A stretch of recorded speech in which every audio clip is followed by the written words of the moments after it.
Okay. ఈ 100 days programme మనం నేర్చుకుంటే ఇక్కడ నాలెడ్జ్ ఏ విధంగా గెయిన్ చేయొచ్చు అంటారు? వాళ్ళకి ఏ విధంగా వచ్చే అవకాశం ఉంటుంది అంటారు? సో బేసిక్గా స్టూడెంట్స్ ఎక్కువ మంది అండి ప్రోగ్రామింగ్ అన్నది కష్టం అని చెప్పి ఫీల్ అవుతారు. చాలా డిఫికల్ట్ థింగ్, ఒక రాకెట్ సైన్స్ టైప్ లో ఫీల్ అవుతారు.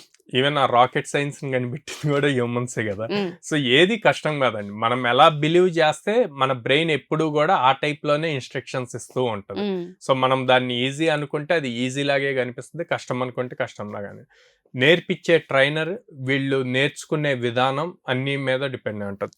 నేను అబ్జర్వ్ చేసిన దాని ప్రకారం చాలా మంది స్టూడెంట్స్ కోడింగ్ లాంగ్వేజెస్ కూడా థియరీ సబ్జెక్ట్స్ లాగా చదువుతారు. ఇది ఎక్కువగా ప్రాక్టీస్ చేయాలి. సిస్టమ్స్ లో, ల్యాప్టాప్ లో ప్రోగ్రామింగ్ రాస్తూ ప్రాక్టీస్ చేస్తేనే అది వస్తుంది అనమాట. ఈ ప్రాక్టీస్ ఇప్పుడు దీనికి సింపుల్ ఎగ్జాంపుల్ చెప్తాను. మనం చిన్నప్పటి నుంచి మాట్లాడతాము.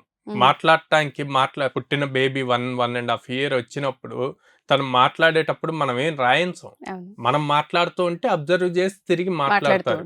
అట్లాగే ఇక్కడ మీకు ప్రోగ్రామింగ్ రావాలి అంటే తిరిగి ఆపోజిట్ లో మీరు ప్రాక్టీస్ చేస్తూ ఉంటే ఆ లాజిక్స్ వస్తూ ఉంటాయి, చదివితే రాదు.